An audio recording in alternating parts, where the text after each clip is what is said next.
It's me.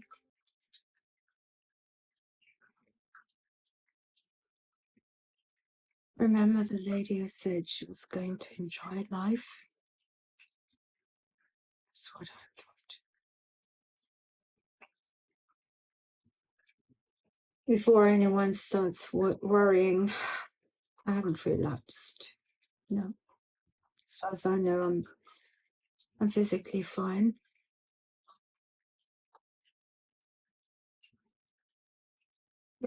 For the last, I was going to say half year, but actually it's since last August. I've been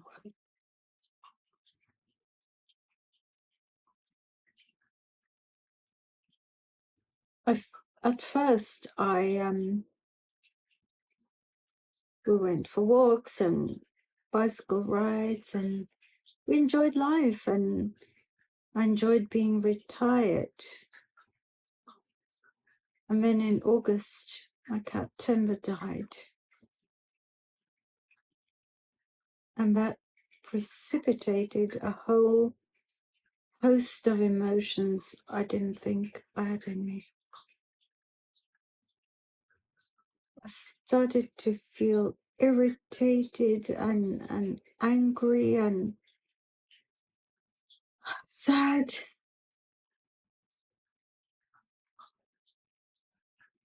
And then in January, I couldn't hold it in any longer.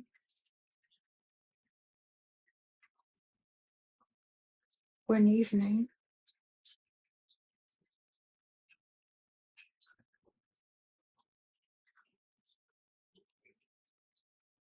I took a bottle of wine and a strip of sedatives I'd found cleaning up that afternoon, which had belonged to a long-deceased aunt. I took a little blanket with me and I went to sit outside in the garden in the freezing cold. Took the tablets, swallowed the bottle whole. I don't know how I did it. And looked up at the stars.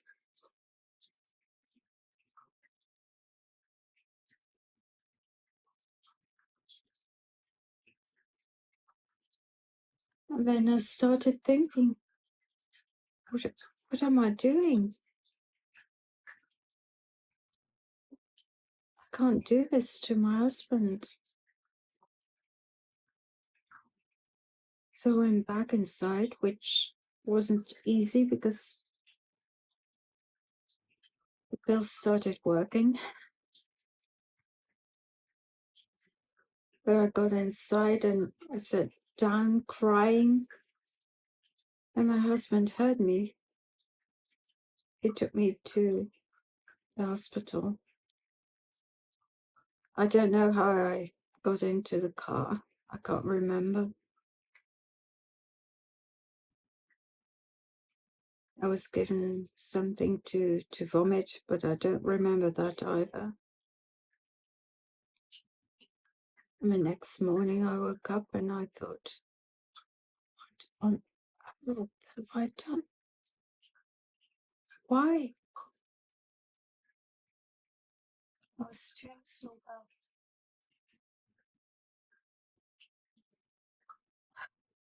So after this, I was discharged and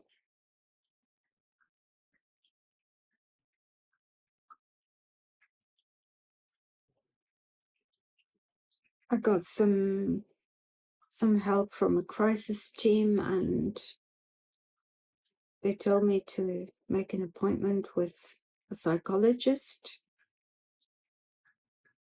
who they recommended. So a good month later, I went to see her and told her my story. In the meantime, I had realized that I'd had to cope with a lot of things in, let's say, the past 5 years. I I had problems at work.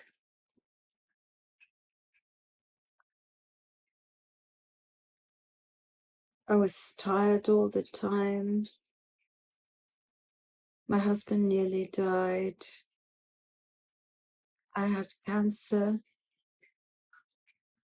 and so on and so forth.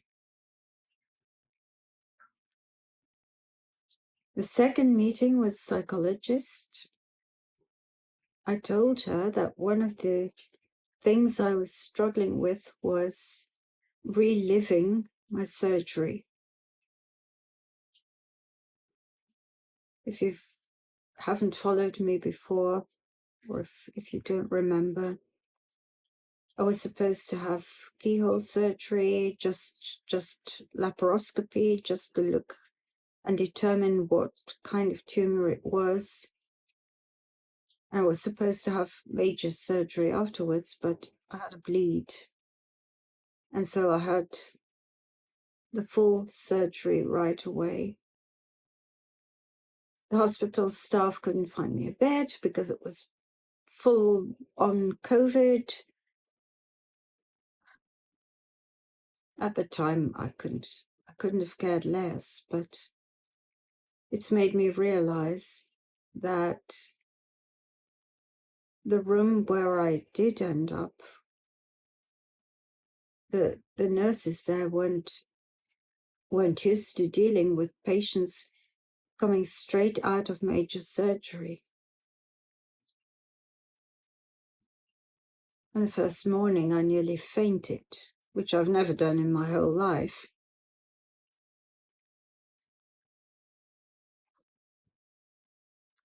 I can't get over that surgery. I can't. So anyways, the psychologist said, I don't really believe in EMDR therapy, which is where they have you move your eyes.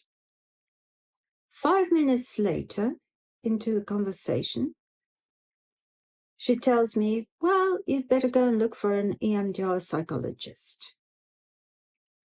I didn't really understand that change of mood, but okay. I got home and I booked an appointment.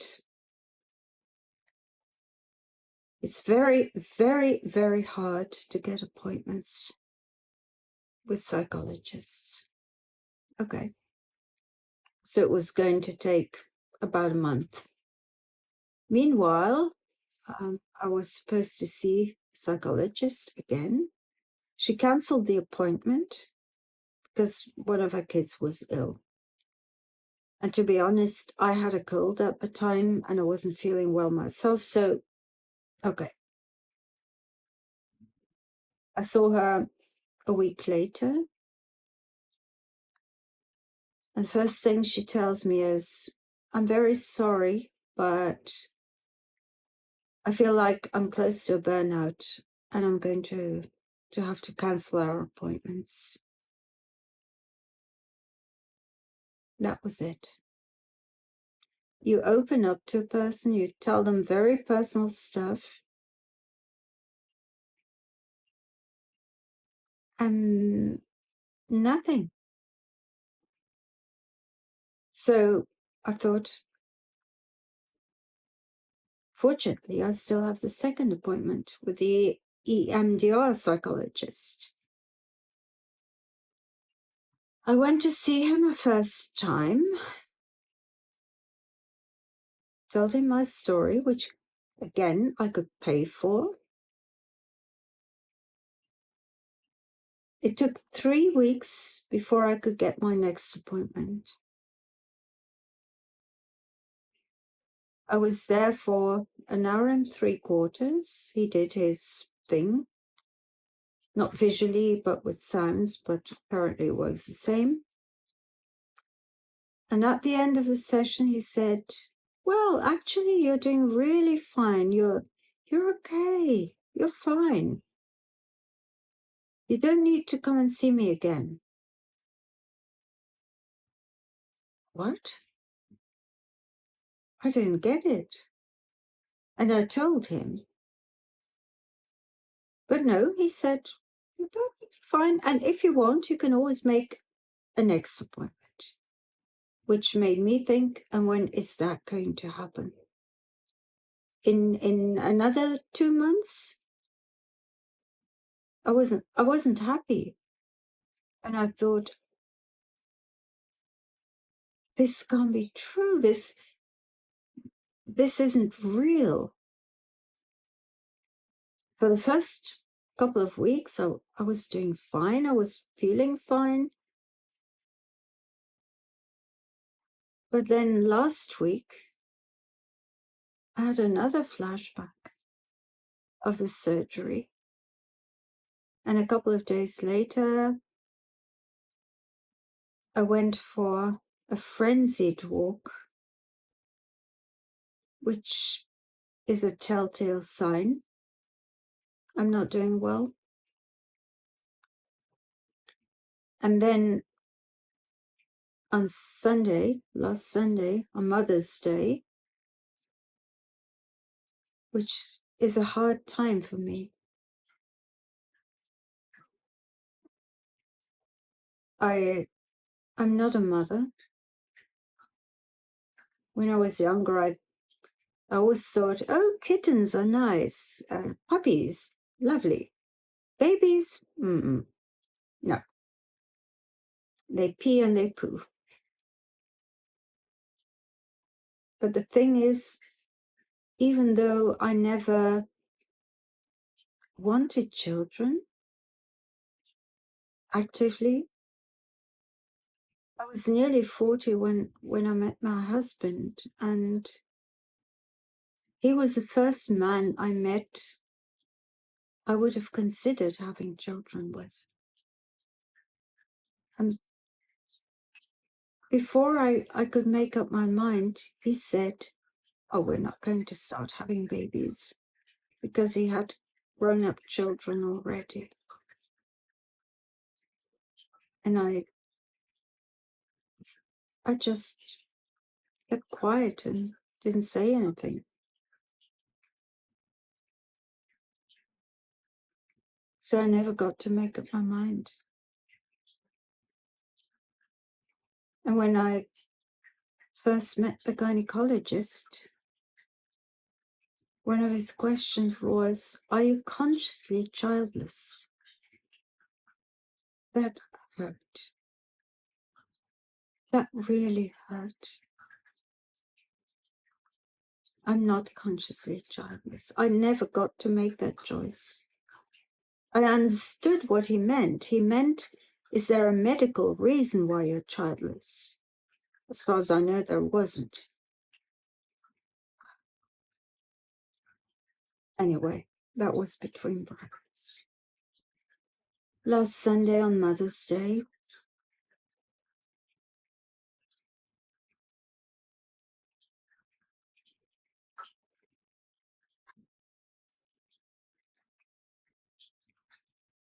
I didn't want to live anymore. I really considered ending it there and then.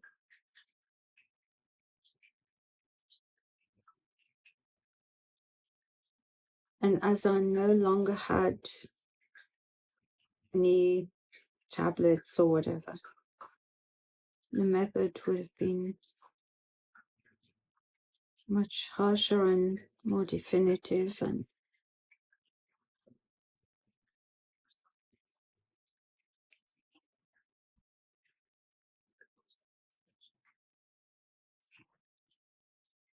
my husband came to talk to me, and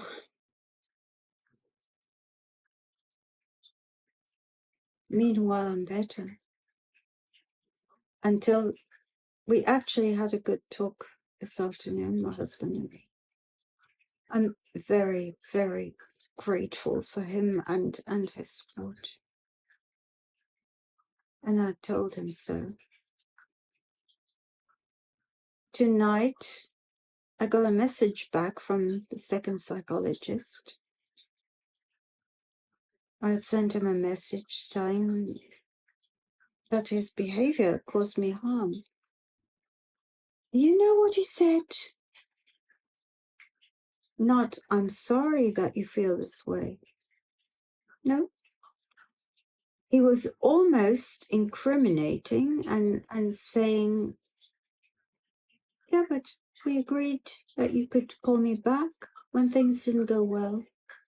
You can always go and find another psychologist because you need to find your match.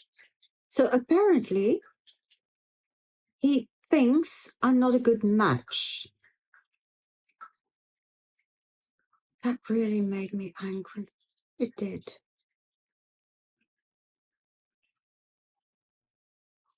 I'm sorry about the rant.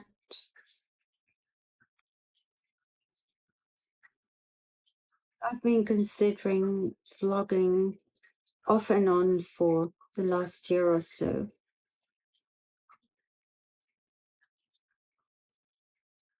And perhaps I should have done it. It meant a lot of me to make my vlogs and to receive some of your positive comments. I just thought it was so much work.